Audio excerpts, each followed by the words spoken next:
Nitwa Félix Manirakiza nkabaserukira Koperative Garage dépannage express isanzwe ikorera mu bisata bigera kuri 4. Hariho mekanikoto, hariho sudire, hariho car wash na pièce de rechange.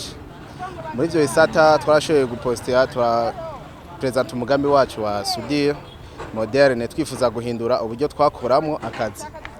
Twakora mu buryo bwa kera tugakoresha mu mashini ya kera. Akarero murabona irya mashini iri hari ni mashini za kera. Kibazo saze zitera muri egidezo barazanka kore ko ziterera ibintu by'amakuru sirikwi kandi zikajya umuriro mwinshi. Tumaze gusaba twace dusaba imashini zigezweho zire electronique arizo benshi dukoresha.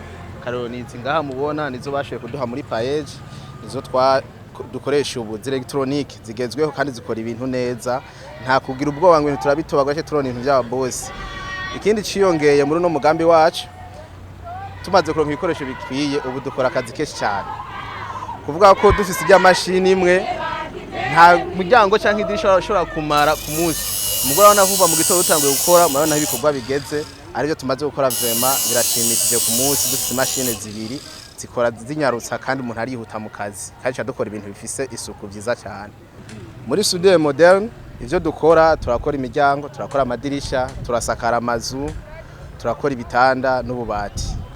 Tugitangura twatanganye mu mashini ya kera twarinjiza 900 800 tugashika ku miliyoni. Mwa kuva mu mugambi Paeej dufatiye mu mugongo kwezi tugereranije turinjiza miliyoni 3 kuduga miliyoni 3.5. Muri sudire twa dusanzwe dukoresha abakozi bagera kuri 4 ariko kuva aho turonke financement ya Paeej dukoresha abakozi bashika 8 kuko ari inde agence ya Koperative nyene ya sudire isanzwe twamaze kuguruza ku Musave muri Komine Rumonge zone ya Kizuka. Baramaze kwiyongera kandi twifuza mu twongeramo n'abandi uko amahera turonka twe dupangire cyo kuma tugura ibikoresho tukugura tere tugashinga abandi materiye menshi tugashyiramo abakozi gutyo dushoboye kugwiza abakozi benshi kandi n'ubuzi bwishi dukuru rwaruka rundi mw'ibarabara rutagira ico rukora tubigisha imyuga.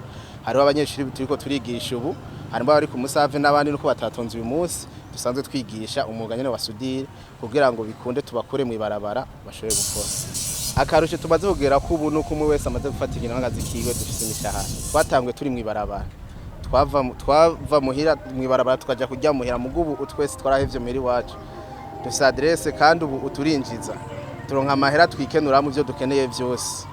Hariho abahembwa 150, abahembwa 200, 300 bivanye na nivo ubugezeko. Umugambi wa Paeej trawushima guko uri gutuma abajene benshi tuva mw'ibarabara tukaja gukora. Habo tugasaba yuko bokongeza inguvu ngo bashike rundi rwaruka utamenya Paeej ikora, natwe tugafasha mu gusensibiliza tubwira rundi rwaruka byo Paeej isanzwe ikora kugira ngo nabo bavyumve bashobore kuza dukorere hamwe tuje ku kivi.